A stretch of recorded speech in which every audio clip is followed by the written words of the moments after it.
Hi guys, this is black shirt review with Arun. இன்றைக்கி நம்ம பார்க்க போகிற படம் அரவிந்த் சாமி, விஜய் சேதுபதி, அதிதி நடித்த காந்தி டாக்ஸ். படம் பேர் தான் காந்தி டாக்ஸ், ஆனால் படத்தில் டைலாக் கிடையாது. இது ஒரு டேர் அட்டெம்ப்ட் மூவினே சொல்லலாம். மும்பையில் ஒரு பெரிய பணக்காரர் அரவிந்த் சாமி இருக்கார், ஆனால் அவர் மட்டும்தான் இருக்கார். அவர் ஃபேமிலியில் வேறு யாருமே கிடையாது. அந்த பக்கம் பார்த்தா விஜய் சேதுபதி காலனியில் அவங்க அம்மா கூட, அது ஒரு மிடில் கிளாஸ் லைஃப்னு கூட சொல்ல முடியாது, அதுக்கு கீழே ஒரு லைஃப்பை வாழ்ந்துட்டுருக்காரு. அவருக்கு லவ் இருக்குது, அவங்க தான் அதிதி. அவருக்கு வேலையும் கிடையாது. அவருக்கு வேலை வேணுன்னா ஒரு 50,000 ரூபாய் வேணும். அரவிந்த் சாமிக்கு அவர் கன்ஸ்ட்ரக்ஷன் கம்பெனியில் ஒரு சின்ன மிஸ்டேக் நடந்துடும். அதுலேருந்து அவர் பிஸ்னஸ் லாஸ் ஆக ஆரம்பிச்சிடும். இவங்க 2 பேரும் ஒரு பாயிண்டில் சந்திக்கிறாங்க.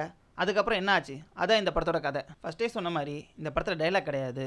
ஸோ இந்த படம் பார்க்கணுன்னா ஒரு பெரிய பொறுமை வேணும். சேம் டைம் இவங்க ஸ்க்ரீன் பிளேவும் ரொம்ப ட்ரமாட்டிக்காக இருந்தது. அடுத்தடுத்து என்ன நடக்கும் அப்படின்ற மாதிரியே கொண்டு போகாமல் ரொம்ப மந்தமாக கொண்டு போய்ட்டு இருந்தாங்க. படம் 2.25 மணி நேரம் போகுது. 2.25 மணி நேரத்தில் டைலாக் இல்லைன்னொன்னே பயங்கரமாக போர் அடிக்க ஆரம்பிச்சிருச்சு. என்ன தான் ஏஆர் ரஹ்மான் மியூசிக் போட்டிருந்தாலும் அந்த பிஜிஎம் ஆர்ஆர்லாம் நல்லா இருந்தது. சாங் அந்தளவு ஒழுங்காக இல்லை. ஏதோ ஒரு சாங் மட்டும் தான் நல்லா இருந்தது. மற்றபடி எந்த சாங்குமே அந்தளவு கேட்குற மாதிரியே இல்லை. ஏழை பணக்காரன் யாராக இருந்தாலும் அவங்களுக்கு ஏற்ற மாதிரி கஷ்டம் இருக்குன்னு இந்த படத்தில் சொல்ல வந்திருக்காங்க. ஆனாலும் அதுக்கேற்ற ஸ்க்ரீன் பிளே இந்த படத்தில் இல்லை. ஆக்சுவலாக ஒரு சின்ன மெசேஜை வச்சு ஒரு பெரிய ஸ்க்ரீன் பிளே கொண்டு வரலான்னு பார்த்துருக்காங்க. ஆனால் இவங்க நினச்சது என்னமோ அந்த ஸ்க்ரீன் பிளேயில் வரலன்னு நினைக்கிறேன். அதுவும் செகண்ட் ஹாஃப்லாம் எல்லோரும் ஒரு இடத்துல ஜாயின் ஆகிற மாதிரி இருக்கும். அதெல்லாம் ரொம்ப ஆர்டிஃபிஷியலாக இருந்தது. இருக்கிற எல்லா சீனுமே இவங்க இங்கே வரணும், அதுக்காக சீன் எழுதுன மாதிரியே இருந்தது. எதிர்ச்சியாக யாரும் ஒன்றா சேர்ந்த மாதிரியே இருக்காது. படத்தில் விஜய் சேதுபதி, அரவிந்த் சாமி 2 பேரும் சேர்ந்து ஒரு டென்ஷன் பில்ட் பண்ணியிருப்பாங்க.